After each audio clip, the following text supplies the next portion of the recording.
Good morning, this is Vicky. And this is Jo. And we're the Two Natural Ladies. And we talk about the good news we all need and ways of getting the most out of life. We help people with practical, uplifting ways we can all make a difference. And we're striving for better, not perfect. And we love a good laugh. Please enjoy the show. And you're with the Two Natural Ladies. And we have Charlie on the phone, I'm hoping. G'day. Hello. So I just wanted to say it was a really interesting way we came upon Formidable Vegetables and Charlie, because we always look for songs to play on our radio show, and Vicky found, and we talk about food, we talk about fruit and veggies, and Vicky found a Formidable Vegetables song, and we loved it so much. I then said, we've got to speak to these wonderful people, and we found you. And here you are. Oh, glad you dig it. Oh, us too. Us too. You've become one of our faves. Yeah, like plastic. It's not fantastic. Yeah, we love it. We love it all. Well, it's not my first time on Southern FM. I've been down there for Molly's gardening hour before. So, cool. It's nice to be back. Oh, well, it's lovely to have you back. So tell us, how did you start singing about permaculture? Well, I'd started doing permaculture first, and I actually... I'd never written songs before that, strangely. I've been playing in bands for about, coming on 20 years now. And I kind of left music aside back in 2011 after just having this epiphany that I had to do something practical with my life and learn skills to survive and give back to my community and heal the land and things like that. And so I actually went and studied permaculture, which is, for anyone who hasn't heard of permaculture, it's basically a system of design for sustainable design. So it's like, it's everything from gardening to farming to house design to, the way you design anything, really. And I thought, well, music's not going to save the world. I better go and do that because that sounds pretty cool. And so I went and studied a permaculture design course, which is the 2-week course that a lot of people offer to get a certificate in permaculture. And through that, strangely enough, I ended up writing a couple of songs about the principles of permaculture as a way to remember them.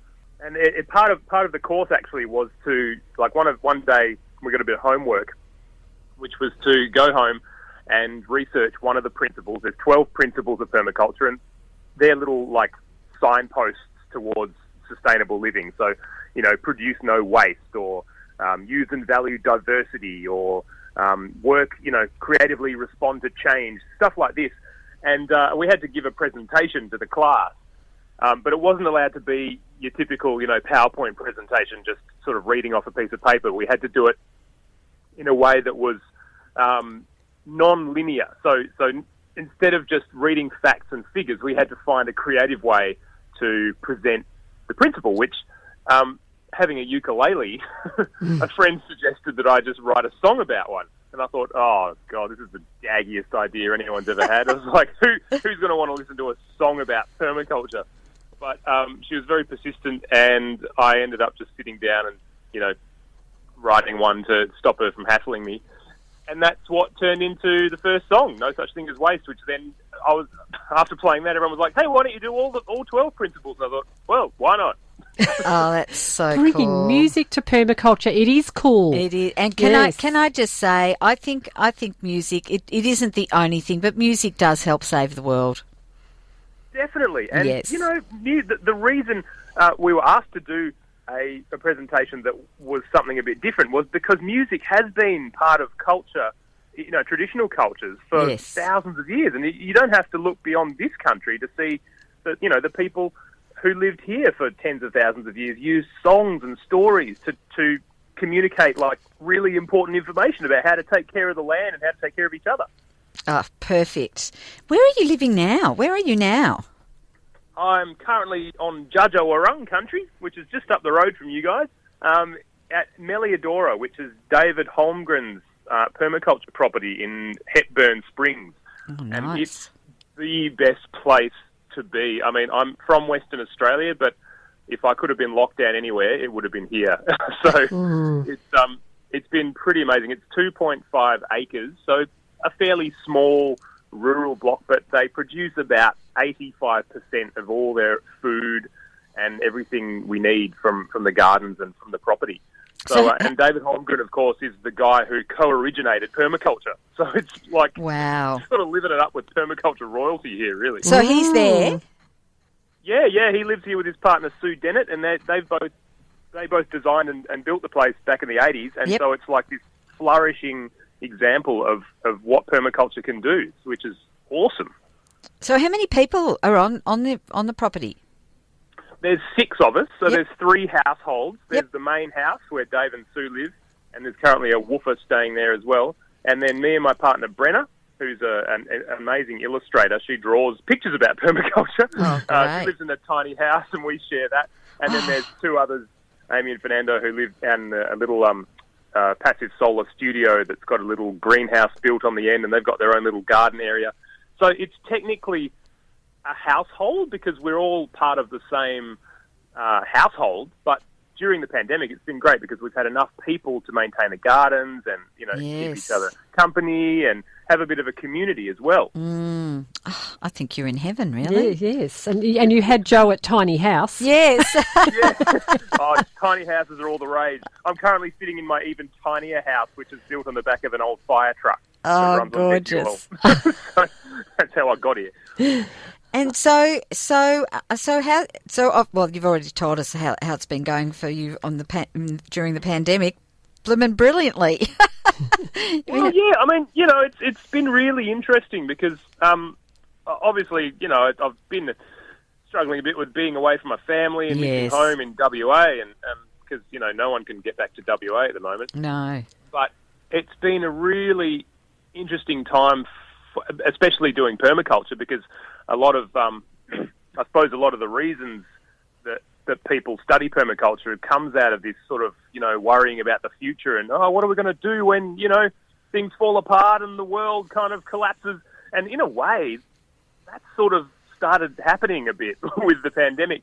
But it's been a bit sort of vindicating being here and doing the stuff that I've been doing for, 10 years, because a lot of it has meant that we haven't been affected in ways that other people have, because we don't rely on supermarkets to get food, and we don't, we have community here, so there is still some company and support. There's there's ways to design a life that doesn't have to fall apart when, the economy kind of comes to a standstill, or when, we get locked in our houses for months on end.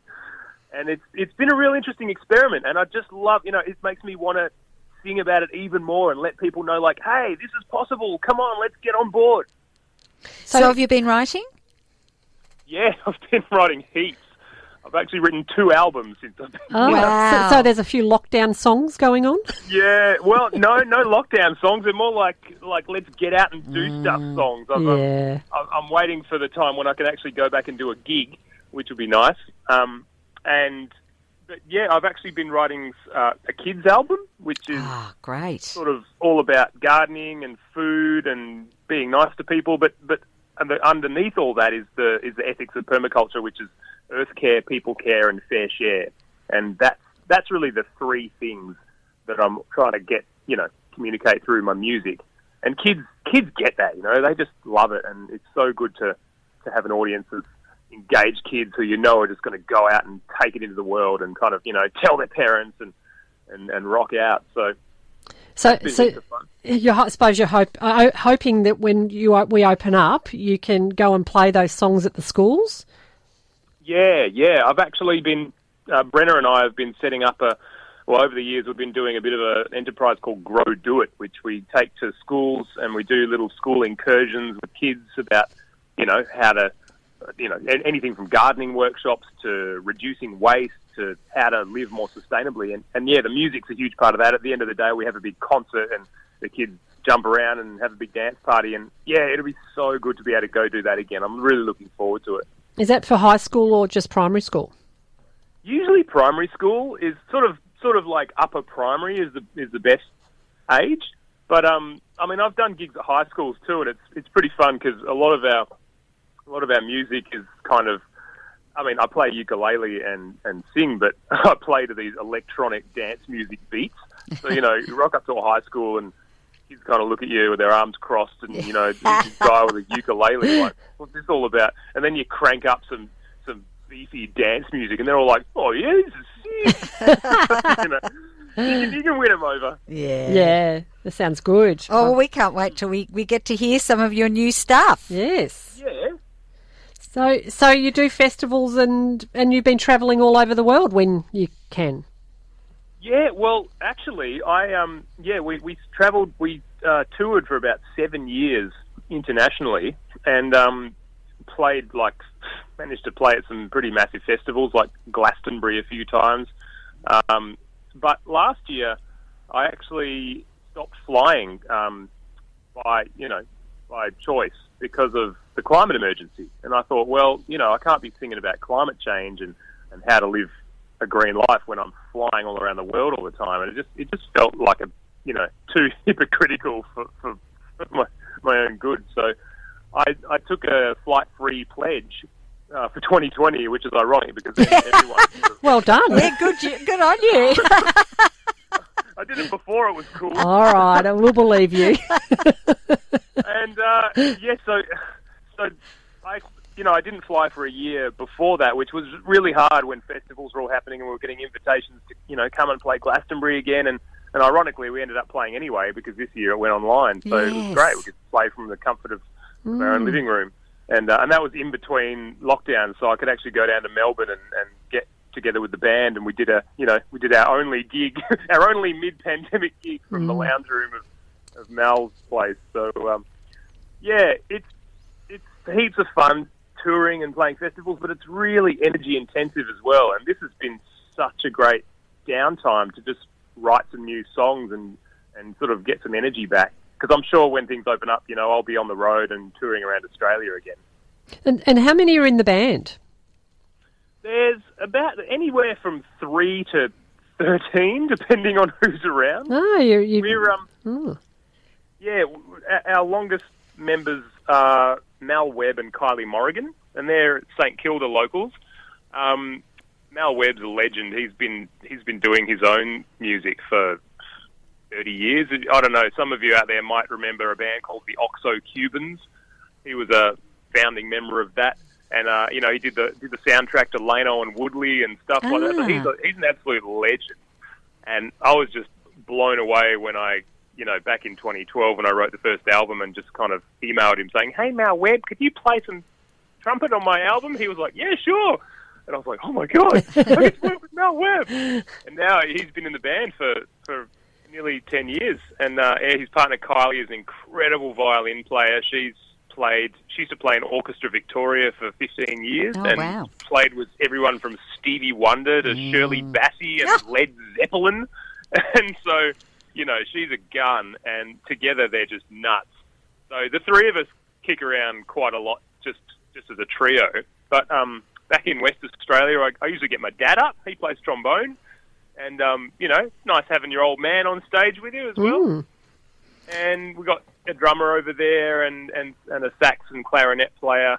So it's a bit of a community, It's a bit of a changing collective. So essentially you're Formidable Vegetables, and then Formidable Vegetable can then be created, morph into different creations depending on where you are and who you're with.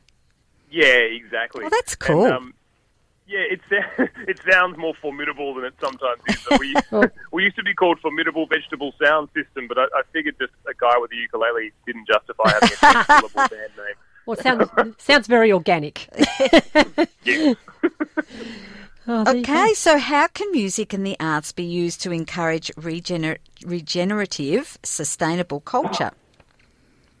Well, that's exactly what we've been trying to do, and there's a lot of talk now about regenerative culture. You might have noticed sustainability. The word sustainability has kind of been replaced by regenerative, and I'm very aware that these words can be sort of co-opted into the corporate world to sort of sell more products, and sustainability has, in some sense, kind of had that happen to it over the years. But regenerative is a word I like better because it implies, making the place better than you found it. And while sustainability is all about, keeping things going or leaving things as, sort of as they are so that we can still have them in the future, regeneration is really about bringing things back to life and actually restoring degraded landscapes or cultures or things like that. So,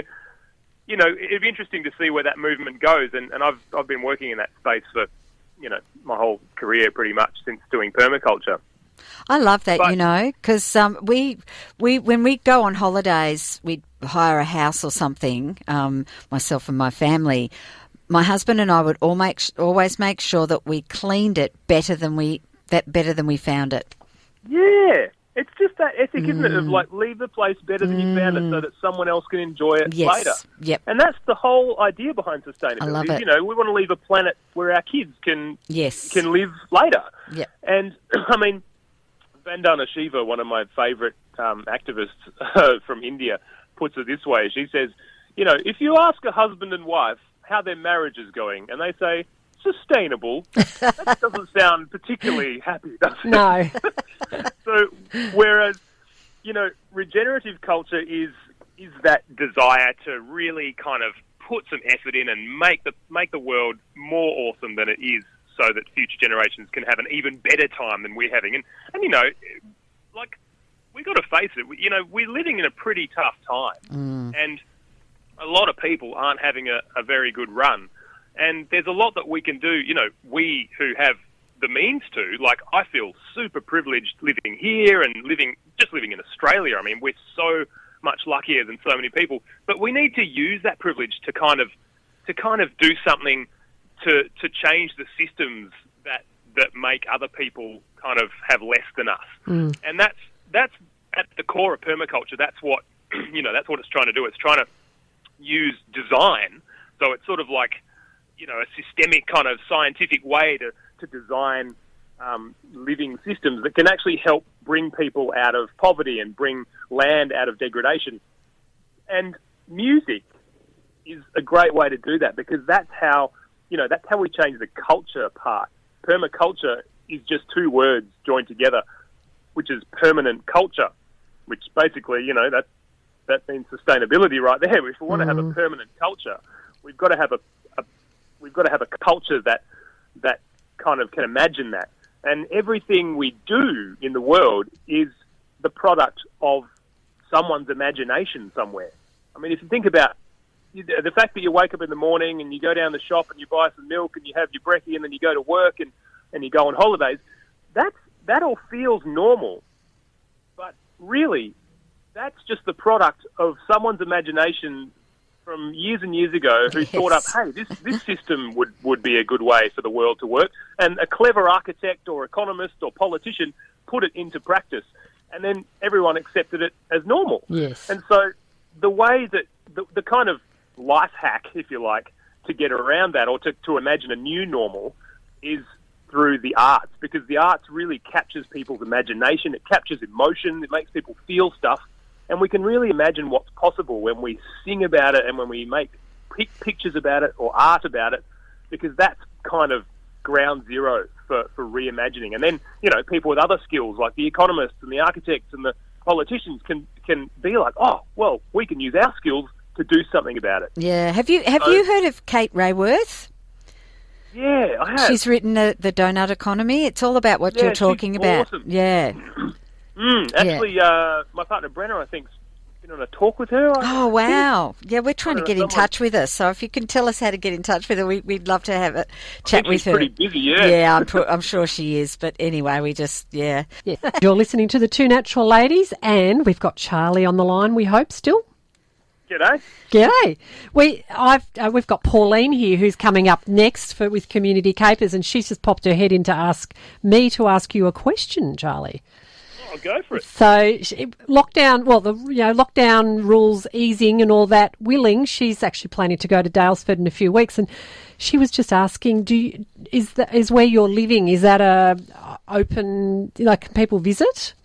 Yeah, Melliodora runs tours once a month, and So you can go to their website, which is holmgren.com.au, as in David Holmgren, the guy who co-originated permaculture, or just Google Melliodora, which is like it's named after the box tree, Eucalyptus melliodora. That's the name of the property. I think their November tour might be fully booked. It's been very popular around it. Permaculture has just been experiencing a resurgence in the last few months for obvious reasons. Yes. I mean, it's been really interesting seeing the interest just spike since coronavirus. And, so they're really going to crank up as soon as they can and let people come back on tours and see how the place works. You're welcome to check it out and book one in. Oh, well, Pauline's going to have to stalk around the outside then. Yeah, that's it. Well, there's plenty of other cool stuff happening around Daylesford. There's a real community of this kind of thing happening. It's such a great place to be when you can get out and about. But it's happening all over as well. Like Melbourne has so much cool stuff happening. And David's latest book, Retro Suburbia, is actually about doing permaculture in the suburbs, and more specifically the suburbs of Melbourne. So it's kind of it's this thick, like 4 or 2 kilogram kind of tome about how to design and live permaculture from your backyard in Melbourne. And a lot of people have been doing it over the past couple of years. It came out in 2018, and there's groups all over the city, retro suburbia groups, who are retrofitting their Melbourne suburbs to be self-sufficient, sustainable, and more than self-sufficient, community sufficient. So turning suburbs into neighbourhoods again. Oh. Because we also need to look at the people who live in units and flats and places where they don't have that, where you can have community gardens. And I've got to tell you, gardening on my own does not interest me. But if I'm gardening with a community of people, love it. We have nature strips. Nature strips, fruit trees, all over. Yes, rooftop gardens. Rooftop gardens are big in a lot of cities, and they're getting bigger in Melbourne as well. There's so much opportunity, and it is way more fun when you do it with the community. Yeah, it is. Yeah. Now, I just wanted to go back to, because we didn't get. I didn't get an opportunity to look at. Were you on TED Talks?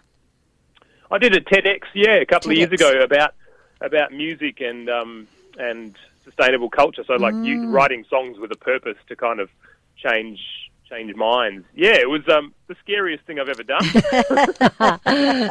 So if people were interested in seeing you and watching that, if they what would they put in? Your name or Formidable Vegetables? Charlie Mgee and TEDx. Okay, Perth. cool. Yeah, it was on TEDx Perth. Okay, beautiful. Yeah, not because, as I said, we didn't get a chance to look at it, but I will, definitely. Now, the other thing that you were talking about, and you've already mentioned, is inspiring the next generation. Tell us more about that. Yeah, well, I started out, when the band started, we kind of got swept away on this wave of electronic dance music festivals. Don't ask me how that happened, but it seems that the ravers of the world were into ukuleles and dance music and ideas of permaculture. But after a while, it started dawning on me that the people who really needed to know about this stuff were the kids, and schools are kind of getting on board the sustainability thing in a big way all over the world, and I thought, well, what a great opportunity to sort of be a part of that. And while it's really fun touring to big music festivals and watching people dance and kind of have a good time, it's even more rewarding to play to a class load of kids at a school and then do a workshop about, hey, well, what can we do in our communities? And the kids have all the answers. I mean, you just have to ask a kid what the right thing to do is about, waste or community or things in their area. And they've all got the answers. It's just a matter of listening to them and guiding a little bit in the right direction. In the last couple of years, we've seen how powerful kids can be. I mean, with the school strikes last year and the whole movement around that, I mean, they're serious. This is the generation that's going to be taking on some massive stuff, and they know it. And so I think, doing anything we can to help them, instead of just sitting back and saying, "Oh, you're also inspiring," actually going and inspiring them more, I think is a great thing to do. So that's really where my heart is, and through writing fun songs, it's a way to keep them inspired and happy and activated, but also kind of inject a lot of positive action into the music that they can take on board. And it's really paid off. Like, one of the best bits of feedback I ever got was from back early on in 2013 or 14, after I'd just written the first album. I got an email from a teacher up in Arnhem Land who was teaching at a school on Elcho Island, and she'd gone to the school there. A lot of communities up there, a lot of Aboriginal communities don't have very good resources when it comes to food security and nutrition, and so a lot of the times they're just reliant on a local store that has week-old veggies that are kind of too expensive, and then there's just like cool drinks and junk food for the rest. And so she actually set up a school garden with the kids and used the album as the kind of curriculum for learning about permaculture. And the kids got right into it, and they just took it on like as their own and started becoming garden obsessive. And they grew this jungle, because up in the Northern Territory, I mean, anything grows if you chuck water on it. And they grew, bananas and cassava and sweet potatoes and all the greens and pawpaws.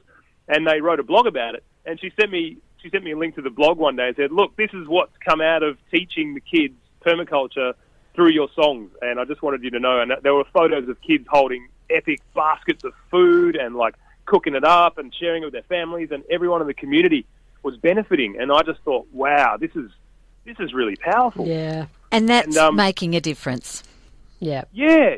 And it's so small, like I'm just writing a song on a ukulele and someone else is going and doing this stuff and doing it in their community, in their context. I wouldn't have been able to go there and just make that happen. It's like it takes people with a local context.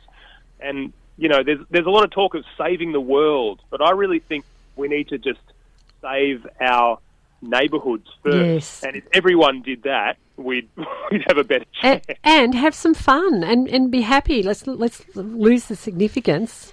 It's interesting what you're saying, because Vicky talks about we're all one piece of the puzzle, and that's exactly what you're saying. It's not about that you have to do it all. It's about you do your bit, and that will inspire someone else to do their bit. And before you know it, you're creating this amazing environment. It's brilliant.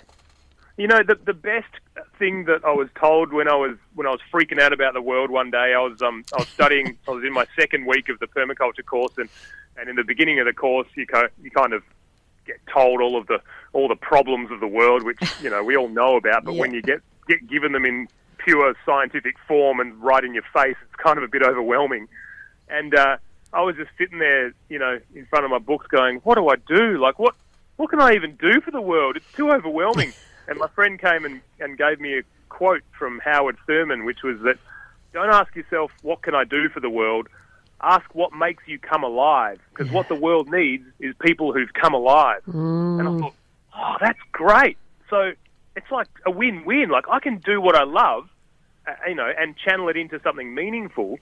And so I'm having a good time, but it's also doing something for the world. Like, if I'm just grinding away at my meaningless job and, making just enough to scrape by and not realizing my full potential, then it's not really doing anything for the world either. It's not doing anything for me, and it's not doing anything for the world. Now, it's a hard decision to make, to kind of step out of that, and it's scary, and a lot of people can't do it because the systems that we live in don't allow it. But those of us who can, we've just got to take that opportunity and just take the leap and jump into whatever our heart's singing for, because that could be something really important and really cool. Oh, this has just been wonderful, Charlie. And when you were talking before, I was thinking Vicky and I and some of her family members and my grandson. Was it last weekend? No, not the weekend just gone. The weekend before, there was a movement, spring clean your patch. I'm not sure if you were aware of it. Yeah. Normally it's spring clean the city, but obviously we couldn't have mass people. So we all did our own little patch, and we went down to Aspendale Beach, and my grandson was so enthusiastic. It was so lovely, and Vicky's daughter got involved, and it was just lovely to see those generational, the generations, and when we got in the car, my grandson and I, we were chatting away, and he was talking about, I've seen people do this and do that, and the good and the bad of it, but it's so great. And then we've had a wonderful woman called Kelly Mgee, who has written a number of books, one of which is called Ooh Yuck, which is about creating worm farms. And cool. So it's just all these little bits that make all the difference. Yeah, and I actually, as you were talking, I was very inspired to, we see community gardens around. I'd really love to see kids being involved more too, and I'm thinking, how can I inspire my teenage children to get into the garden with me? That'll be the next thing. I have to play some of your songs, Charlie. Yes, that's right. Crank it up full volume, yes. Get a dance party happening, and subliminally message them into it. So, for people who are interested in connecting with you, Charlie, what's the best way they can do that? Well, you can just look up Formidable Vegetables. Yep. Or my website's formidablevegetable.com. It's pretty simple. Or the kids stuff that we do goes under Grow Do It. So that's been a pretty fun little project the last few months. We've actually Brenna and I have made some teaching packs for schools or homeschoolers more in this time. Great. Yep. Because people have been screaming out for teaching resources. Yeah. So we've made a little card game to learn about, regenerative culture and permaculture actions that people can do at home and in their community, and a poster to go with that. And, we're even thinking about writing a kids book. So, Grow Do It's been growing, and we've made a Facebook group for anyone who wants teaching resources. So people who want to share teaching ideas or learning resources can go to Grow Do It Permaculture Education on Facebook. And there's a massive community there of activated teachers and educators who have great ideas, and they're just flinging them around for free, just sharing with the community. So that's been really inspiring. That's great. It's so abundant. Yes. Going on. Look, this has been just wonderful, Charlie, and I really, really we really thank you, for coming on, and it's been very inspiring. I want to go and grow a garden and permaculture. Thanks for what you do as well, because, without community radio and without broadcasting, we wouldn't be able to get this stuff out there as much. So thank you for an awesome show. Yeah, thank you. And we decided that we were asking for a song, and I think the song you suggested we couldn't get, but so we thought we're just going to play one of yours. So we're going to play You Are What You Eat. Awesome. Enjoy. Thank you. Have a wonderful day, Charlie. You too.